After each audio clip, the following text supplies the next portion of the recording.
Father of agronomy. ठीक है, यहाँ से हम एक बार रिवीजन करते हैं। तो ये है हमारे बेटा Peter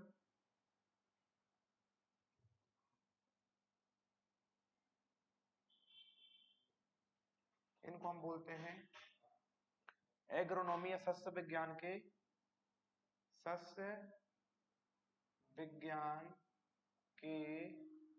Janak, father of agronomy, father of agronomy. चलिए, इनके द्वारा लिखित किताब के बारे में अगर पूछा जाए कि जो एग्रोनॉमी के जो फादर है उन्होंने कौन सी किताब को लिखा है, तो उनकी किताब का नाम है ऑपस रूरालिज्म कैमोदेरम। मैं यहाँ पे लिख देता हूँ, ऑपस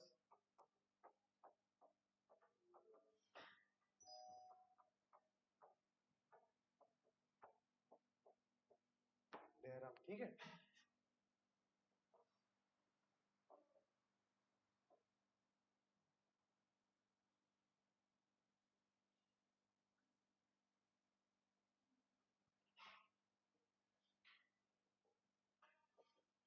ये किसके द्वारा लिखी हुई किताब है? ये किसके द्वारा लिखी हुई किताब है बेटा? तो ये किताब है पीटर डेकरेन जी के द्वारा लिखी हुई। ठीक है क्या?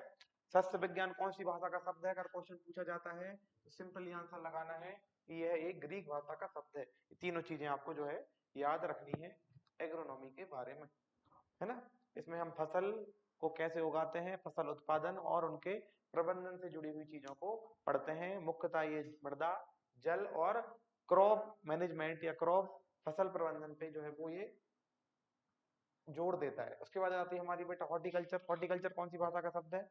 हॉर्टिकल्चर हमारा बेटा लैटिन भाषा का शब्द है। हॉर्टस प्लस कल्चरा या हॉटर प्लस कोलेर या हॉटर प्लस कल्टस, तीन शब्दों से मिलकर ये बना हुआ है ना। इसका मतलब होता है कि बागों में लगाई जाने वाली पौधों का, साग सब्जियों का, फल फूलों का अध्ययन करना ही क्या कहलाता है? हमारा हॉर्टिकल्चर कहलाता है। नेक्स्ट हमने देखा फॉरेस्ट्री। तो फॉरेस्ट्री जो है वो हमारी लैटिन भाषा का शब्द फॉरेस्ट से लिया गया है। तो ऐसा एरिया जो जिस जगह की 10% जगह, कितनी जगह? किसी क्षेत्र की कम से कम 10% जगह अगर पौधों से घिरी हुई होती है, कैसे बनी होती है? पौधों से घिरी हुई होती है, या पेड़ उस जगह पे पाए जाते हैं कम से कम कितने परसेंट? 10% कैनोपी। तो उस एरिया को हम किस नाम से जानते हैं? Forest area. चार पांच पेड़ लगे हैं तो उसको हम जंगल नहीं बोलने लगते हैं, है ना। जंगल का नियम क्या है? कम से कम एक अगर हेक्टेयर है तो एक हेक्टेयर का 10% एरिया कैसे कवर होना चाहिए? पेड़ पौधों से। तो उस एरिया को जो है हम फॉरेस्ट के नाम से जानेंगे। फिर आ जाती है हमारी एनिमल हस्बेंड्री। एनिमल का मतलब होता है पशुधन, है ना, और हस्बैंड का मतलब होता है पालन करने वाला। फिर हमने पिसीकल्चर के बारे में देखा था और हमने देखा था एक्वाकल्चर के बारे में। पिसीकल्चर में हम मुख्यतः मछलियों के बारे में पढ़ते हैं और एक्वाकल्चर में हम समस्त जलीय जीव, जितने भी हमारे जल में पाए जाने वाले जीव होते हैं उनका अध्ययन हम एक्वाकल्चर में करते हैं। फिर हमने बेटा एपीकल्चर देखा। एपीकल्चर मतलब क्या होता है? हनी बी या मधुमक्खी का पालन। फिर हमने देखा रेशम कीट का पालन। रेशम कीट के पालन को क्या कहा जाता है? सेरीकल्चर। और उसके बाद हमने देखा बेटा लैग कल्चर। लैग कल्चर में हम क्या पढ़ते हैं? लाख के कीट का अध्ययन। ठीक है क्या? लैग कीट का नाम मैंने आपको बताया था। लैग कीट का वानस्पतिक नाम होता है लेसीपर लाका। क्या नाम होता है? लेसीपर लाका, लेसीपर लाका। अगर हम बात करें सिल्क बॉम की, सिल्क बॉम जैसे हम रेशम कीट बोलते हैं, इसका नाम क्या होता है? बॉम्बेक्स मोरई। क्या नाम है इसका? बॉम्बेक्स मोरई। अभी से याद करते चलना है, लिखते चलना है। बाकी इनको हम विस्तृत रूप से या गहन रूप से हम इनका अध्ययन करेंगे कहाँ? एंटोमोलॉजी में, जब हम बायोलॉजी पढ़ेंगे। अगर मैं बात करूं काय की? मधुमक्खी की, तो मधुमक्खी के पालन को एपीकल्चर कहा जाता है। और मधुमक्खी का जो साइंटिफिक नेम है या जो वैज्ञानिक नाम है वो क्या है? एपिस इंडिका या एपिस मेलिफेरा। ठीक है क्या? या एपिस स्पीसीज, अलग अलग इनके नाम होते हैं। ये तीनों चीजें हमने जो है एक एक करके पढ़ ली थी। इस तरीके से इसका हमने विस्तृत अध्ययन कर लिया था। मधुमक्खी के छत्ते को हाइव कहा जाता है। क्या कहा जाता है? HIVE। मधुमक्खी के छत्ते को बेटा हाइव कहा जाता है। क्या कहा जाता है? हाइव, जहां मधुमक्खी रहती है। ठीक है क्या? अलग अलग मधुमक्खियां होती हैं। कोई मधुमक्खी अपना छत्ता पौधों पे बनाती है, जो कोई मधुमक्खी अपना छत्ता चट्टानों पे बनाती है, और कई मधुमक्खी अपने छत्ते पानी की टंकी पे बनाती हैं, आपने देखा होगा। ठीक है, तो इनके रहने का व्यवहार या इनका नेचर अलग अलग होता है और उसी प्रकार से हमने इनको अलग अलग भागों में बांटा हुआ है। मधुमक्खियों को, ठीक है क्या। लैटिन भाषा का शब्द है हमारा कौन सा, एपीकल्चर। एपीकल्चर भी किस भाषा का शब्द है हमारा, लैटिन भाषा का शब्द है ना। ये हम पढ़ चुके हैं, एक बार मैं आपको रिवीजन करा रहा हूँ, आपने ये पहले से देखा हुआ है और आपने पढ़ा हुआ है। हमारा सेरिकल्चर भी लैटिन भाषा का शब्द है, ठीक है क्या, जिसमें हम किसका अध्ययन करते हैं, बॉम्बेक्स मोरी। बॉम्बेक्स मोरी हमारे रेशम के कीट का क्या है बेटा, वानस्पतिक नहीं वैज्ञानिक नाम है। वानस्पतिक नाम पौधों का होता है और जंतुओं का और कीटों का क्या होता है, वैज्ञानिक नाम, ठीक है क्या। चलिए, कहां से हमको रेशा प्राप्त होता है, तो रेशा प्राप्त होता है हमको कोकून से। कहां से प्राप्त होता है बेटा, कोकून। कोकून कौन बनाता है, कोकून बनाता है रेशम का कीड़ा। कि क्लियर है क्या, रेशम का कीड़ा क्या बनाता है बेटा, कोकून। कोकून से हमको क्या मिलता है, कोकून से हमको धागा या रेशा प्राप्त होता है ना। चलो, इसके बाद बेटा हमने देखा लाख। तो लाख की खेती बहुत पुरानी और सबसे पुराना अध्ययन कैसे माना जाता है लाख का। लाख एक संस्कृत भाषा के शब्द लक्ष्य से लिया गया है, जिसका इतिहास बहुत पुराना है। महाभारत काल से ही इसकी जो है उपयोग किया चला जा रहा है। चलो, इसके बाद बेटा हमने देखा होम साइंस। होम साइंस में हम एग्रीकल्चर या उससे जुड़े हुए समस्त प्रकार के संसाधनों के बारे में अध्ययन करते हैं, ठीक है क्या। ये हमारी गृह विज्ञान के नाम से जानने वाली शाखा है। यहाँ हमारे सारे लैटिन भाषा के शब्द लिखे हुए हैं, यहाँ पे हमारे ग्रीक भाषा के शब्द लिखे हुए हैं। ग्रीक भाषा का शब्द क्या हो जाएगा, एग्रो, ठीक है, या एग्रोनॉमी जिसे हम जानते हैं। जिन भाषा के आखिरी में कल्चर लगा होगा, कल्चर कल्चर, वो हमारे कौन सी भाषा के होते हैं, अरे कौन सी भाषा के होते हैं, लैटिन भाषा के। और जिन भाषा के आखिरी में क्या लगा होगा बेटा, लॉजी, क्या लगा होगा, लॉजी, वो हमारे क्या कहलाएंगे, ग्रीक। जैसे एग्रोनॉमी, ठीक है क्या, एंटमोलॉजी, लॉजी लगाए कि नहीं लगाया आखिरी में, तो ये हमारे ग्रीक भाषा के शब्द हैं। और संस्कृत भाषा के दो शब्द बताए थे मैंने आपको, एक लाख और एक कृषि। कृषि हमारी कौन सी भाषा का शब्द है, ये भी संस्कृत से कृष धातु से लिया गया है। चलिए, नेक्स्ट हम देख लेते हैं। तो नेक्स्ट उसके बाद हमारा ये हम कंप्लीट कर चुके थे कृषि और विज्ञान। इसके बाद बेटा हमने यंत्रों के बारे में देखा था, ऑयल परसेंटेज के बारे में देखा था। यहाँ से एक नंबर का क्वेश्चन आएगा हर एक टॉपिक से, यहाँ से एक नंबर का, यहाँ से एक नंबर का, यहाँ से एक नंबर का और यहाँ से एक नंबर का। तो ये वाली जो क्लास थी ये बहुत ही इंपॉर्टेंट है। 4 से 5 नंबर आपके पेपर के सीधे सीधे जनरल एग्रीकल्चर से आपके कवर होते हैं, इसलिए आपको एक बार इसको ध्यान से देख लेना है और पढ़ लेना है। सबसे पहले हमने देखा था तेल और वसा किसमें कितना पाया जाता है। मुख्यतः दो चीजें हमको याद रखने वाली थी, एक थी हमारी सोयाबीन और एक थी हमारी बेटा क्या, मूंगफली। एक डिटेल में क्लास आपकी डल चुकी है, आप चाहे तो यूट्यूब पे अपनी एप्लीकेशन पे इसको देख सकते हैं। मैं सिर्फ आपको रिवीजन करा रहा हूँ जो पुराना हमने पढ़ा था उसका। अगर मैं बात करूं सोयाबीन का, तो सोयाबीन में 20% बेटा तेल होता है और 42% जो है उसमें प्रोटीन होता है, इसलिए से जो है सबसे अधिक प्रोटीन वाली जो है वो फसल कहा जाता है सोयाबीन को। इसके उलट अगर मैं बात करूं मूंगफली की, तो मूंगफली में 45% तेल होता है और 26% के लगभग जो है हमारा क्या पाया जाता है, प्रोटीन पाया जाता है। दो चीजें आपको अच्छे से याद रखनी है। सोयाबीन का सबसे ज्यादा उत्पादन मध्य प्रदेश राज्य में होता है, इसलिए मध्य प्रदेश को बेटा हम सोया स्टेट के नाम से जानते हैं। काय के नाम से जानते हैं, सोया स्टेट, या फिर सोयाबीन का गढ़ या सोयाबीन का किला के नाम से जानते हैं। सोयाबीन का किला, सोयाबीन के किला के नाम से कौन सा जाना जाता है, मध्य प्रदेश, ठीक है क्या, the fort of soybean, soybean का किला। क्योंकि सबसे ज्यादा उत्पादन सोयाबीन का कौन से राज्य में होता है, मध्य प्रदेश में। सोया से दूध बनाया जाता है, सोया से मक्खन बनाया जाता है, सोया से पनीर बनाया जाता है, सोयाबीन से बड़ी बनाई जाती है, सोयाबीन से तेल बनाया जाता है। तो सोयाबीन का हर एक जो है वो मूल्यवान है, हर एक चीज समझ में आया क्या। साथ ही साथ इसमें सोयाबीन में प्रोटीन 42% पाया जाता है। क्या ट्रिक थी, हमने ये देख लिया था कि 20 से 25 के बीच में सारी दालों में क्या पाया जाता है, प्रोटीन। दालों में कितना प्रोटीन, 20 से 25 के बीच में सबसे ज्यादा सबसे अधिक जो प्रोटीन पाया जाता है वो मसूर या लेंटिल की दाल में पाया जाता है। कहाँ में पाया जाता है, मसूर में या लेंटिल में, जो कितने परसेंट होता है, लगभग 25% होता है, ठीक है क्या। तेल की अगर हम बात करें, ऑयल सीड की अगर हम बात करें, तो अरंडी में और तिल में बेटा 50% के लगभग तेल होता है और मूंगफली में हमारा 45-46% के लगभग तेल होता है। ये चीजें जो है वो आपको शॉर्ट फॉर्म में याद रखनी चाहिए, ठीक है क्या, इंपॉर्टेंट चीजें हैं। यहाँ पे आपको विस्तृत रूप से हर एक फसल के बारे में दिया गया है कि कितना कितना प्रोटीन और किसमें कितना ऑयल परसेंटेज पाया जाता है। मेन वाले क्या है वो मैं आपको पहले ही बता चुका हूँ। इसके बाद देखे थे बेटा हमने यंत्रों के बारे में। हवा को नापने के लिए हमारे दो यंत्र हैं, एक यंत्र जो हवा की गति को नापता है और एक यंत्र जो हमारी हवा की दिशा को नापता है, ठीक है क्या। दिशा को नापने वाला बेटा जो हमारा यंत्र है वो है आपका विंड वेन। क्या है, जिससे हमको पता चलती है कि हवा उत्तर से पूर्व की ओर चल रही है या पूर्व से पश्चिम की ओर चल रही है, किस दिशा में हवाएं चल रही हैं इसका अंदाजा हमको विंड वेन से लगाया जाता है। वहीं अगर मैं हवा की गति की बात करूं कि 25 किलोमीटर 5 किलोमीटर प्रति घंटे की रफ्तार से हवाएं चल रही हैं तो उसका पता लगाया जाता है कहां से बेटा, एनीमोमीटर से। कहां से पता लगाया जाता है, एनीमोमीटर। तो विंड वेन और एनीमोमीटर आपको दोनों चीजें याद रखनी है। नेक्स्ट हमने देखा था कि पौधे की वृद्धि अगर आपको पता करना है कि पौधा किस स्पीड से या किस दर से या किस रेट से आपकी वृद्धि कर रहा है तो उसका पता लगाया जाता है ऑक्सीजनोमीटर से। कैसे पता लगाया जाता है, ऑक्सीजनोमीटर से।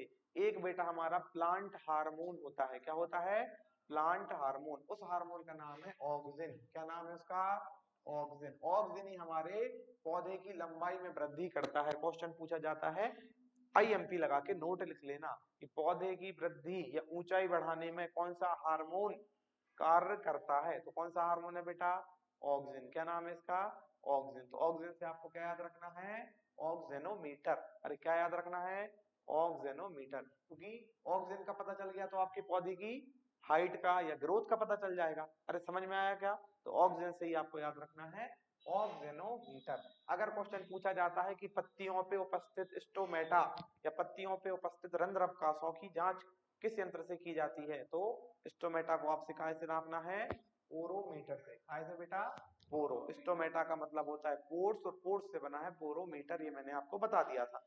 अगर क्वेश्चन पूछा जाता है कि बाष्पोत्सर्जन, बाष्पोत्सर्जन मतलब ट्रांसपिरेशन, जो पत्तियों से भाप बन के पानी हवा में उड़ जाता है, इस प्रक्रिया को हम ट्रांसपिरेशन या बाष्पोत्सर्जन के नाम से जानते हैं। समझ में आया क्या, जब पत्तियों में उपस्थित छोटे छोटे छिद्र, इन छिद्रों को हम क्या बोलते हैं, उन छिद्रों को क्या बोलते हैं, स्टोमेटा। छिद्रों को क्या बोलते हैं बेटा, स्टोमेटा। पत्तियों पे पाए जाने वाले छोटे छोटे छेदों को स्टोमेटा या रंध्र अवकाश के नाम से जाना जाता है। और इन्हीं से पौधे अपने तापमान को कंट्रोल करने के लिए, काय के कंट्रोल करने के लिए, हमारे गर्मी जब लगती है हमारे शरीर में तो पसीना निकलता है कि नहीं निकलता है, ताकि हमारे शरीर का तापमान कंट्रोल हो जाए। उसी तरीके से पौधे भी क्या करते हैं, पानी को भाप बन के उड़ा देते हैं। और यही कारण है कि जब गर्मियों में आप पौधे के नीचे बैठोगे तो आपको ठंडक महसूस होगी। होती है कि नहीं होती है, पौधों के नीचे आपको ठंडी हवा महसूस होगी। क्यों होगी, क्योंकि लगातार भाप बन के पानी आजू बाजू की हवा में मिला हुआ होता है, जो कि एक ठंडी या हवा की ह्यूमिडिटी को क्या करता है बेटा, कम करता है। क्लियर है क्या, तो आपको याद रखना है कि बाष्पोत्सर्जन और ट्रांसपिरेशन को किस यंत्र की सहायता से नापा जाता है, तो क्या सा यंत्र है हमारा, पोटोमीटर। कौन सा ये, पोटोमीटर। ट्रांसपिरेशन की स्पेलिंग में टी आता है, क्या आता है, टी आता है। तो टी से याद रखना है पोटो, यहाँ टी आ गया। और इसमें है पोरो। तो पोटो और पोरो दोनों में क्या नहीं होना है, आपको कंफ्यूज नहीं होना, ये मैं आपको पहले भी बता चुका था। अगर मैं बात करूं कि सॉइल में उपस्थित टेंशन, सॉइल में जब पानी की कमी हो जाती है तो मृदा के कण जो है वो पानी पे अधिक प्रेशर लगाने लगते हैं, जिससे कि सॉइल के कणों के बीच में प्रेशर बढ़ जाता है। उस प्रेशर को नापा जाता है काय से, टेंसियोमीटर से। काय से नापा जाता है, टेंसियोमीटर। क्वेश्चन पूछा जाएगा कि मृदा में नमी का प्रतिशत किससे नापा जाएगा, तो काय से नापा जाएगा, इसी से नापा जाएगा। मृदा में उपस्थित पानी की मात्रा टेंसियोमीटर से ही नापी जाएगी। क्लियर है क्या, चलो अगर हम बात करें कि बाष्पीकरण और उत्सर्जन मतलब एवेपोट्रांसपिरेशन, एवेपोट्रांसपिरेशन मतलब बाष्पोत्सर्जन भी कितना हो रहा है और बाष्पीकरण भी कितना हो रहा है, दोनों चीजों को आपको एक साथ नापना है। तो काय का उपयोग करेंगे, लाइसीमीटर का। काय का उपयोग करेंगे बेटा, लाइसीमीटर। तो लाइसीमीटर का उपयोग काय के लिए किया जाता है, बाष्पोत्सर्जन और बाष्पीकरण दोनों चीजों को नापने के लिए। इससे हम दोनों को ईटी के नाम से जानते हैं। किस नाम से जानते हैं, ईटी। ई मतलब एवोपोरेशन और टी मतलब ट्रांसपिरेशन। अरे समझ में आया क्या, मैंने आपको बताया था कि जब हमारे भरे हुए पानी के स्रोतों से, जैसे कि तालाब से, जैसे कि नदियों से, अगर आप धूप में बाल्टी भर के रख देते हो तो पानी धीरे धीरे क्या हो जाता है, उड़ जाता है, भाप बन के उड़ जाता है कि नहीं उड़ जाता है। इस विधि को हम बाष्पीकरण के नाम से जानते हैं। किस विधि के नाम से जानते हैं, बाष्पीकरण। किस विधि से नाम से जानते हैं, बाष्पीकरण। इंग्लिश में बोलते हैं एवेपोरेशन। इंग्लिश में क्या बोलेंगे, इवेपोरेशन, इवेपोरेशन। और जब पौधा से पानी उड़ेगा तो उसे हम क्या बोलेंगे, ट्रांसपिरेशन। दोनों के बीच में मतलब समझ में आया क्या, अरे आया क्या, भूलोगे तो नहीं। चलो नेक्स्ट हमने यंत्रों के बारे में अगर मैं जानकारी ली तो हमने दूध से जुड़े हुए दो यंत्रों के बारे में पढ़ा, एक है हमारा लैक्टोमीटर और एक है हमारा ब्यूटारोमीटर। अगर हम बात करें कि दूध का शुद्धता या द प्योरिटी ऑफ मिल्क, काहे की दूध की शुद्धता या दूध की डेंसिटी ऑफ मिल्क, इसको काय से नापा जाता है? तो इसको नापा जाता है बेटा लैक्टोमीटर से। दूध में पानी की मिलावट भी काय से पता करेंगे? लैक्टोमीटर से। ठीक है क्या? दूध का घनत्व या दूध की डेंसिटी काय से पता करेंगे? लैक्टोमीटर से। दूध की अगर शुद्धता का पता करना है तो लैक्टोमीटर से। लेकिन अगर मैं बात करूं कि दूध में बसा का परसेंटेज, काय का परसेंटेज? बसा का परसेंटेज, जितना बसा ज्यादा होगा उतना उसमें गाढ़ापन ज्यादा होगा, तो उसका पता किया जाता है बेटा काय से? ब्यूटेरोमीटर से। ठीक है क्या? ब्यूटारो मतलब बटर, बटर मतलब बसा, और बसा मतलब ब्यूटारोमीटर। ये मैंने आपको ट्रिक बताई थी चीजों को याद रखने के लिए। ठीक है क्या?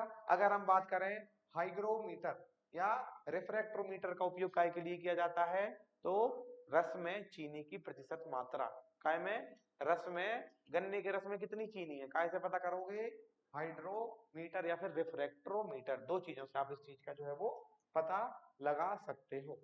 इसके बाद बेटा हमने नेक्स्ट देखा था रिवॉल्यूशन के बारे में। एक बार मुझे आप बोल बोल के बताएंगे। श्वेत रिवॉल्यूशन मतलब व्हाइट रिवॉल्यूशन काय से संबंधित है? सफेद कलर का मिल्क होता है तो दूध से संबंधित है। ठीक है क्या? दूसरा हमने देखा बेटा नीली क्रांति। नीली क्रांति हमारी काय से संबंधित है? फिर से नीली क्रांति मतलब ब्लू रिवॉल्यूशन। कौन सा revolution? Blue revolution. Blue revolution फिर से संबंधित है। येलो रिवॉल्यूशन काय से संबंधित है? येलो रिवॉल्यूशन हमारा तिलहनी या फिर ऑयल सीड से संबंधित है। काय से संबंधित है? ऑयल सीड क्रॉप से। ऑयल सीड मतलब क्या होती हैं? ऐसी फसलें जिनसे हमको तेल मिलता है। क्या मिलता है? तेल मिलता है। उनका अध्ययन हम क्या में करते हैं? ऑयल सीड या फिर तिलहनी फसलों के अंतर्गत करते हैं। नेक्स्ट हो जाएगी आपकी सिल्वर या रजत क्रांति। रजत क्रांति काय से संबंधित है? काय से संबंधित है? रजत क्रांति संबंधित है बेटा काय से? अंडा। और अगर मैंने आपको बताया था सिल्वर फाइबर रिवॉल्यूशन, रजत रेशा, सिल्वर फाइबर का से संबंधित है? कॉटन से या फिर कपास से। ठीक है, चलिए लाल क्रांति जो है हमारी काय से संबंधित है? टमाटर से या फिर मांस से, मतलब मीट और टोमेटो से संबंधित है। नेक्स्ट आ जाएगी बेटा आपकी कौन सी? गुलाबी क्रांति। गुलाबी क्रांति मतलब पिंक रिवॉल्यूशन। तो पहले पिंक रिवॉल्यूशन झींगा और प्याज से संबंधित है। काय से संबंधित है?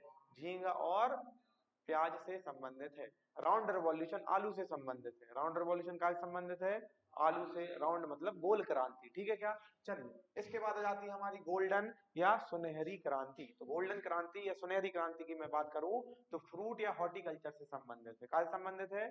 फ्रूट या फिर हॉर्टिकल्चर, फ्रूट या फिर हॉर्टिकल्चर। और गोल्डन फाइबर रिवॉल्यूशन जूट से संबंधित है।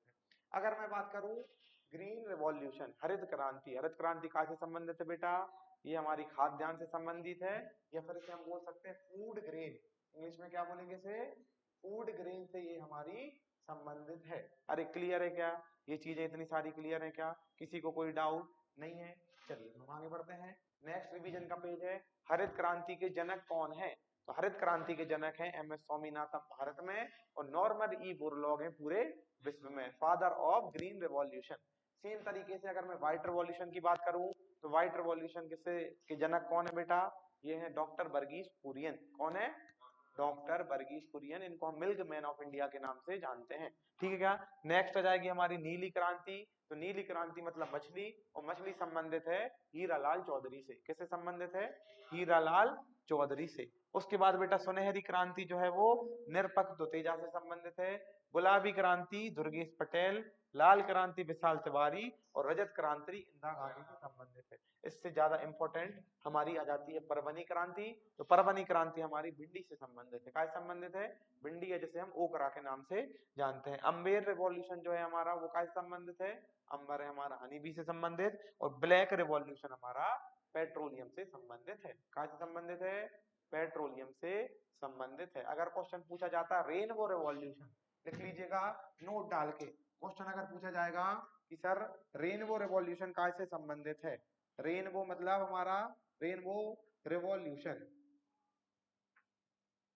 रेनबो रिवॉल्यूशन हमारा बेटा काय से संबंधित है? Overall agriculture. काय से संबंधित है ये? Overall agriculture. हिंदी में हम इसे इंद्रधनुष क्रांति के नाम से जानेंगे। हिंदी में किस नाम से जानेंगे? इंद्रधनुष क्रांति। ठीक है क्या? एक आ जाएगा हमारा टॉप रिवॉल्यूशन। कौन सा रिवॉल्यूशन बेटा? टॉप रिवॉल्यूशन या टॉप क्रांति। टॉप रिवॉल्यूशन, ऐसे हम बोल सकते हैं टॉप क्रांति। तो टॉप क्रांति मतलब टी मतलब हो जाएगा टोमेटो, टी मतलब क्या बेटा, टोमेटो मतलब टमाटर, ओ मतलब हमारा अनियन, और पी मतलब पोटैटो। तो ये हमारा टॉप रिवॉल्यूशन बेटा, तीनों हमारी मेन जो हमारी सब्जियां हैं, टमाटर, प्याज और आलू, इससे संबंधित क्या है हमारा टॉप रिवॉल्यूशन। ठीक है क्या, रेनबो रिवॉल्यूशन हमारा ओवरऑल एग्रीकल्चर से संबंधित है। चलिए आगे देख लेते हैं, अगर यहाँ तक आपने लिख लिया है तो क्या आगे चले। एक एक डिटेल आपको लिखते चले जानी है, जो आपको पढ़ा जा रहा है पॉइंट टू पॉइंट है, क्योंकि 40 दिन में आपकी सब इतनी ही तैयारी हो सकती है जो बिल्कुल स्पेसिफाइड हो। ठीक है क्या, जब हम इतना कवर कर लेंगे तो एक्स्ट्रा आपको बता दिया जाएगा, कोई पॉइंट छूटेगा नहीं। चलो नेक्स्ट हम देख लेते हैं। अगला हमारा आ जाता है बेटा, ये हमने ट्रिक देखी थी कि काले पेट में नीली मछली और फिर सफेद दूध में पीला तेल, लाल मांस टमाटर खा के क्या हो गया, गोल आलू ने देखा खेल। तो इससे क्या है हमारी, काली मतलब पेट मतलब पेट्रोलियम, नीली क्रांति मछली से संबंधित है, सफेद क्रांति काय से संबंधित है, दूध से संबंधित है, पीली क्रांति काय से संबंधित है, तेल से संबंधित है, लाल क्रांति हमारी मांस और टमाटर से संबंधित है, और गोल जो है हमारा वो है हमारा आलू। ठीक है, राउंड रिवॉल्यूशन हमारा आलू से संबंधित है। इसके बाद बेटा हमने जो है वो क्या देखे थे, हमारे मेन इंटरनेशनल ईयर या अंतरराष्ट्रीय वर्ष के रूप में हमने किस किस को मनाया था। इसमें मैंने आपको बताया था 2004 से हमारा चावल हो जाएगा, 15 से हमारी सॉइल हो जाएगी, 16 से बेटा आपकी हो जाएगी क्या, ईयर ऑफ पल्सेस। ठीक है क्या, 2020 को हमने क्या मनाया, 2020 को क्या मनाया, international year of plant health. 2021 को हमने क्या मनाया बेटा, 2021 को हमने मनाया फल और सब्जी का अंतरराष्ट्रीय वर्ष। अरे क्लियर है क्या, international year of fruits and vegetable. तो ये आपको कुछ इंटरनेशनल ईयर थे जो आपको अच्छे से याद रखने थे, सारी डिटेल यहाँ पे दी हुई है और ये हम ऑलरेडी कवर कर चुके थे। कुछ ट्रिक थी आपको, 15 की मिट्टी में बोई 16 की दालें, 21 के फलों ने किया 23 में बाजरे का कमाल। तो 23 में हमारा जो है वो मिलेट का ईयर मनाया गया है ना। ये हमारा कुछ 1 मिनट रिवीजन था। सबसे ज्यादा तेल कहाँ में पाया जाता है, अरंडी में पाया जाता है। ठीक है क्या, अगर मैं बात करूं ट्रांसपरेशन को कैसे नापते हैं, फोटोमीटर को नापते हैं, और स्टोमेटा को कैसे नापते हैं, ओरोमीटर से नापते हैं। हरित क्रांति के जनक एम एस स्वामीनाथन थे। परवनी क्रांति हमारी भिंडी से संबंधित है। 2015 को हमने सॉइल का इंटरनेशनल ईयर मनाया, और 2023 को हमने मिलेट, मिलेट मतलब मोटे अनाज या बाजरा। अरे समझ में आया क्या, 2023 को हमने मोटे अनाज या बाजरा का इंटरनेशनल ईयर के रूप में मनाया था। चलो यहाँ तक हमारा जो है वो कंप्लीट हो चुका है। अब आज हम जो है अपना नया टॉपिक स्टार्ट करेंगे, जो है हमारा फसलों का वर्गीकरण। क्या पढ़ेंगे बेटा हम, फसलों का वर्गीकरण। हेडिंग डाल लीजिए, classification of crops, classification of crops, फसलों का वर्गीकरण। जिन बच्चों ने पुरानी क्लासेस नहीं देखी हैं, एक बार शुरू से आपको पूरी क्लास देख लेनी है और रिवीजन करते चलना है। ठीक है क्या, चलिए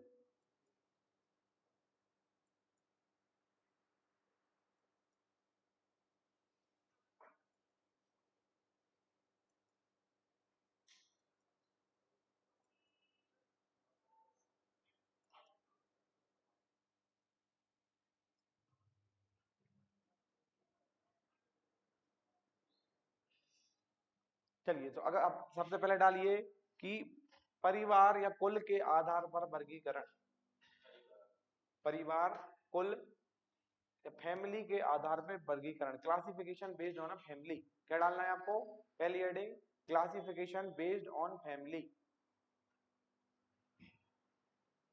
क्लासिफिकेशन बेस्ड ऑन फैमिली। चलिए सबसे पहली हेडिंग डालनी है बेटा घास परिवार, घास परिवार, ग्रेमनी फैमिली, घास परिवार, ग्रेमनी फैमिली, ग्रास फैमिली या पोएसी, पोएसी यहाँ पे जो लिखा हुआ है। ठीक है क्या, इसको हम ग्रेमनी या फिर ग्रास फैमिली के नाम से भी जानते हैं, पहली है ना। तो इस फैमिली में उन पौधों को रखा गया है जिनके पौधे सामान्यतः हमको घास की तरह दिखाई देते हैं। किसकी तरह दिखाई देते हैं, घास की तरह। इनमें कोई भी सख्त लकड़ी का निर्माण नहीं होता। काय का निर्माण नहीं होता? सख्त लकड़ियों का निर्माण नहीं होता। इनसे उत्पन्न अनाज, इनसे हमको जो क्या मिलेंगे, जो अनाज या जो बीज मिलेंगे वो कार्बोहाइड्रेट का मुख्य स्रोत होते हैं। काय का स्रोत होते हैं? कार्बोहाइड्रेट। काय का स्रोत होते हैं बेटा? कार्बोहाइड्रेट। तो पोएसी फैमिली के जो पौधे होते हैं उनके जो अनाज या उनके जो बीज होंगे वो काय का स्रोत होंगे? कार्बोहाइड्रेट का। मुख्यतः इन पौधों में जो है वो कार्बोहाइड्रेट पाया जाता है। क्या पाया जाता है? कार्बोहाइड्रेट। इनके जो तने होते हैं वो कैसे होते हैं बेटा? खोखले, होलो होते हैं। इनके तने कैसे होते हैं? खोखले। कैसे होते हैं? खोखले या कैसे होते हैं? होलो। कैसे होते हैं बेटा?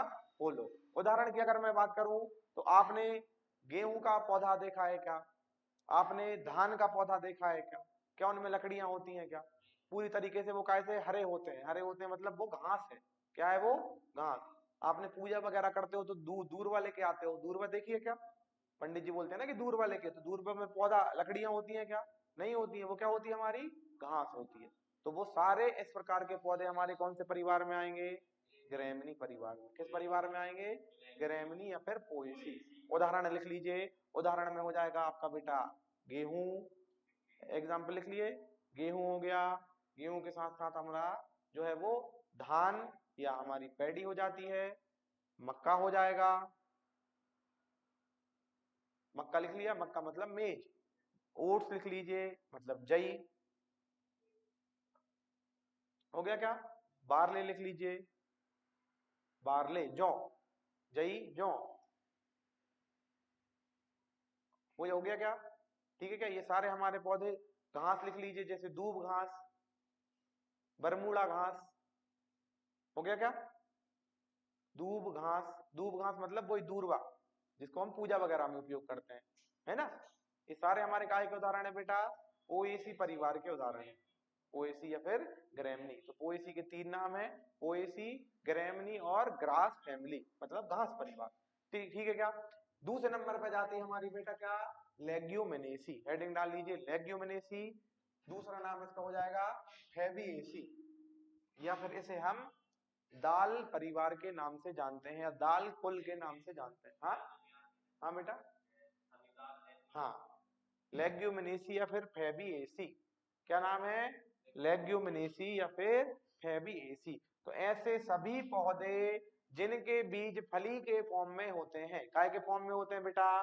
फली के फॉर्म में। फली मतलब जब एक से अधिक बीज एक ही आवरण के अंदर पाए जाते हैं, एक ही सीड कोड के, एक ही सीड कवर के अंदर एक से अधिक अगर बीज रहेंगे तो उसे हम क्या बोलेंगे?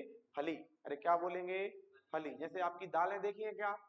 दालें देखी है क्या आपने? चना खाया है, चने के अंदर कितने बीज निकलते हैं? एक या एक से ज्यादा? एक से ज्यादा, तो वो हमारी फली कहलाएगी। आपने बरबटी देखी है क्या? अरे देखिए क्या, बरबटी लंबी होती है, एक ही कबर के अंदर कितने सारे बीज? खूब सारे बीज होते हैं। देखा है क्या? इमली देखी है आपने? इमली में एक के अंदर कितने सारे बीज? तो ये सारी ही चीजें जिनके पौधों के जो फल रहेंगे या जो बीज रहेंगे वो क्या रहेंगे? एक ही आवरण के अंदर रहते हैं। और वो पौधे काय में आएंगे? हमारे लेग्यूमिनेसी में। क्या आएंगे बेटा? लेग्यूमिनेसी में। इस परिवार के जो पौधे रहेंगे वो मुख्यतः प्रोटीन का स्रोत होते हैं। काय का स्रोत होते हैं बेटा? इनको हमको खाने से क्या मिलेगा? प्रोटीन मिलेगा। क्या मिलेगा? प्रोटीन मिलेगा। अरे क्या मिलेगा? प्रोटीन मिलेगा। इनकी जड़ों में, इस परिवार के जो पौधे रहेंगे, इस परिवार के पौधों की जड़ों में बैक्टीरिया पाया जाता है। क्या पाया जाता है? बैक्टीरिया। बैक्टीरिया का नाम जो है वो है बेटा, बैक्टीरिया का नाम राइजोबियम। क्या नाम है? राइजोबियम। इस बैक्टीरिया का नाम क्या हो जाएगा? इस बैक्टीरिया का नाम हो जाएगा राइजोबियम। ये जो राइजोबियम बैक्टीरिया है ये इनकी गांठों में या ये इनकी जड़ों में गांठें बनाता है। क्या बनाता है? गांठें। गांठों को इंग्लिश में हम बोलते हैं नोड्यूल। क्या बनाएगा ये? नोड्यूल। और इन नोड्यूल में बेटा ये नाइट्रोजन फिक्सेशन का काम करेगा। काय का काम करता है? Nitrogen fixation. नाइट्रोजन फिक्सेशन मतलब नाइट्रोजन स्थिरीकरण। तो नाइट्रोजन स्थिरीकरण का काम करेगा और यहां से हमारे पौधे को क्या करेगा? नाइट्रोजन स्थिरीकरण का मतलब होता है कि वायुमंडल में उपस्थित नाइट्रोजन को, कहां उपस्थित? वायुमंडल या फिर एटमॉस्फेयर में जो हमारी नाइट्रोजन है कितने परसेंट है बेटा? अरे कितने परसेंट है? एटमॉस्फेयर में लगभग 78-79% क्या है? नाइट्रोजन गैस है कि नहीं है? लेकिन फिर भी हम पौधों को यूरिया डालते हैं। यूरिया काय के लिए डालते हैं? अरे काय के लिए डालते हैं? नाइट्रोजन के लिए। लेकिन नाइट्रोजन तो हमारे वायुमंडल में है, तो अलग से यूरिया डालने की क्या जरूरत पड़ी? तो अलग से यूरिया डालने की ये जरूरत पड़ी कि जो हमारी नाइट्रोजन वायुमंडल में पाई जाती है, जिस फॉर्म में या जिस अवस्था में नाइट्रोजन वायुमंडल में पाई जाती है, पौधे उस फॉर्म को नहीं खा सकते। अरे समझ में आ रहा? क्या आ रहा? मैं बोलूंगा कि भैया गेहूं को सीधा खा लो, रोटी बनाने की क्या जरूरत है? कुछ ना कुछ कारण है कि नहीं? अरे है कि नहीं कारण? तो ऐसा ही क्या है कि अलग अलग लोग, अलग अलग व्यक्ति, अलग अलग वस्तु या अलग अलग जीव भोजन जो है वो अलग अलग फॉर्म में लेते हैं कि नहीं लेते हैं? अब ऐसा तो नहीं है चावल दाल चावल तुमने रखे कि भैया गरम गरम दाल चावल बन गए और पेड़ों के थोड़े थोड़े पार्ट डाले आओ खा लेंगे पेट भर जाएगा, नहीं होता है। वो क्या करते हैं? वो आयन के फॉर्म में लेते हैं। काय के फॉर्म में लेते हैं? आयंस के फॉर्म में। काय के फॉर्म में लेते हैं?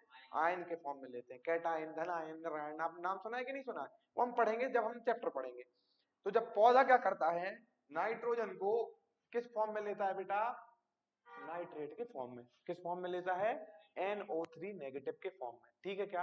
लेकिन वायुमंडल में जो हमारी नाइट्रोजन पाई जाती है वो किस फॉर्म में पाई जाती है? अरे वायुमंडल में किस फॉर्म में पाई जाती है? N2 के फॉर्म में। किस फॉर्म में? N2 किस फॉर्म में पाई जाती है? N2। लेकिन पौधा किस फॉर्म में लेगा? NO3 negative. तो इस फॉर्म से हमको क्या करना पड़ेगा? इसको इस फॉर्म में चेंज करना पड़ेगा। अगर ये काम हमने कर लिया तो हमको यूरिया वगैरह डालने की जरूरत पड़ेगी कि नहीं पड़ेगी? नहीं पड़ेगी। क्यों नहीं पड़ेगी? क्योंकि उसको जो चाहिए था उसको वो मिल गया। तो ये काम कौन करता है? ये काम करता है राइजोबियम बैक्टीरिया। अरे ये काम कौन करता है? Rhizobium bacteria. राइजोबियम बैक्टीरिया कहाँ पाया जाता है? कहाँ पाया जाता है? जड़ों में। कहाँ पाया जाता है? जड़ों में। काय की जड़ों में? लेग्यूमिनेसी और फेबिएसी परिवार के पौधों की जड़ों में। अरे समझ में आया क्या? ठीक है क्या? तो ये काम हमारा राइजोबियम बैक्टीरिया करता है। और ये क्या करते हैं? इस प्रक्रिया को क्या बोलेंगे? ये जो मैंने आपको प्रक्रिया बताई इसका नाम क्या है? इस प्रक्रिया का नाम क्या है? Nitrogen fixation. क्या कहते हैं इसे हम बेटा? Nitrogen fixation. तो नाइट्रोजन फिक्सेशन कौन कराता है? Rhizobium bacteria. जो कहाँ रहता है? जड़ों में रहता है। किसकी जड़ों में रहता है? लेग्यूमिनेसी और फेबिएसी परिवार के पौधों की। अगर मैं इसके उदाहरण की बात करूं तो एग्जाम्पल लिख लीजिए कि इस कुल में, इस परिवार में कौन कौन से पौधे आएंगे। उदाहरण के लिए हो जाएगा बेटा हमारा मटर। मटर मतलब हमारा पी। पी के बाद हो गया ग्राम। ग्राम मतलब चना। चना के बाद उसके बाद सारी दालें। क्या है? सारी दालें। दालें में चाहे वो हमारा दाल राजमा का हो, या आपकी अरहर की दाल हो, या आपकी मूंग की दाल हो, या आपकी उड़द की दाल हो, या फिर आपकी मसूर की दाल हो, ये सारे काय में आ जाएंगे। अरे काय में आ जाएंगे बेटा। ये कौन से परिवार में? लेग्यूमिनेसी या फेबिएसी। क्वेश्चन पूछा जाएगा पेपर में, याद रखना, इसलिए मैं जोर देके इसको पढ़ा रहा हूं कि मसूर या lentil, which of the following family belongs to lentil. निम्न में से कौन सा कुल मसूर से संबंधित है? तो आपको उदाहरण में क्या लगाना पड़ेगा? लेग्यूमिनेसी या फिर फेबिएसी। ठीक है क्या? तो ये सारी दालें, इसका मतलब क्या हुआ कि सारे दालें क्या करेंगी? अरे सारी दालें क्या करेंगी? नाइट्रोजन फिक्सेशन का काम। इसलिए दालों को लगाना अच्छा माना जाएगा या बुरा? अच्छा माना जाएगा। दालों को लगाना अच्छा माना जाएगा। एक दाल ऐसी है जो ये काम नहीं करती है। एक दाल ऐसी है जो ये काम नहीं करती। उस दाल का नाम क्या है? उस दाल का नाम क्या है? उस दाल का नाम है बेटा राजमा। क्या नाम है? राजमा। राजमा मतलब इंग्लिश में से हम बोलते हैं फ्रेंच बीन। तो राजमा एक ऐसी दाल है जो क्या नहीं करती है? नाइट्रोजन फिक्सेशन का काम नहीं करती है। इसलिए ये हमारा हो जाता है अपवाद। क्या हो जाएगा? अपवाद मतलब एक्सेप्शन। अरे क्लियर है क्या? एक्सेप्शन क्या हो जाएगा हमारा? राजमा या फिर फ्रेंच बीन। राजमा या फिर फ्रेंच बीन। राजमा या फिर फ्रेंच बीन। चलिए यहां तक डन है क्या सबका? नेक्स्ट फैमिली का नाम डालिए ब्रेसिकेसी। अरे नेक्स्ट फैमिली का नाम डालिए Brassicaceae. Brassicaceae. Brassicaceae next family हो जाएगी हमारी ब्रेसिकेसी। ब्रेसिकेसी को बेटा हम क्रूसीफेरी के नाम से भी जानते हैं। किस नाम से जानते हैं? क्रूसीफेरी। ब्रेसिकेसी को ही हम क्रूसीफेरी क्रूसीफेरी के नाम से भी जानते हैं ब्रेसिकेसी को। मुख्यतः बेटा इसमें जो फसलें आएंगी वो तेल वाली फसलें रहेंगी। कौन सी वाली फसलें रहेंगी? तेल। तेल मतलब तिलहन, तिलहन मतलब ऑयल सीड क्रॉप। कौन सी क्रॉप? ऑयल सीड क्रॉप या तिलहन क्रॉप या तेल वाली फसलें कौन से परिवार में आएंगी? ब्रेसिकेसी। अरे कौन से फैमिली में आएंगी? ब्रेसिफेरी या क्रूसीफेरी। इसमें आ जाएगी हमारी मस्टर्ड। क्या जाएगी? मस्टर्ड मतलब हमारी सरसों, मस्टर्ड या फिर हमारी सरसों। ये हमारी मुख्य 3 फैमिलियां थी। ये मोस्ट इंपोर्टेंट फैमिलियां हैं आपकी एग्रीकल्चर के नजरिए से। अरे क्लियर है क्या? और बहुत सारी फैमिलियां हैं, एक करके हम सबका अध्ययन करते चलेंगे। हाँ ठीक है क्या?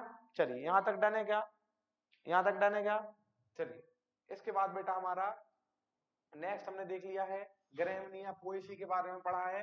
तो ग्रेमनी और पोएसी में हमारे कौन कौन से उदाहरण हमने लिखे थे? गेहूं लिखा था, बार्ले लिखा था, और हमने धान लिखी थी, धान मतलब राइस या फिर पैडी। पैडी के बाद हमारा आ जाएगा शुगर केन। इंपोर्टेंट लगा के लिख लीजिए, शुगर केन हमारा काहे का उदाहरण है? ग्रेमनी फैमिली का। जो आपने ग्रेमनी फैमिली लिखी है उसमें आपको एग्जाम्पल लिख लेना है गन्ना, क्योंकि पेपर में आप कंफ्यूज हो जाओगे। गन्ना काहे का उदाहरण है? गन्ना कौन से परिवार में आता है? ग्रेमनी फैमिली में। उसके बाद आ जाएगा आपका मक्का, मक्का के बाद ज्वार, ज्वार के बाद बाजरा, बाजरा के बाद आपकी आ जाएगी जौ। अरे ठीक है क्या? ये सारी आपकी काय की है बेटा? ग्रेमनी परिवार में। सेकंड नंबर पे देखा था हमने लेग्यूमिनेसी। लेग्यूमिनेसी का दूसरा नाम क्या है? फैबीएसी।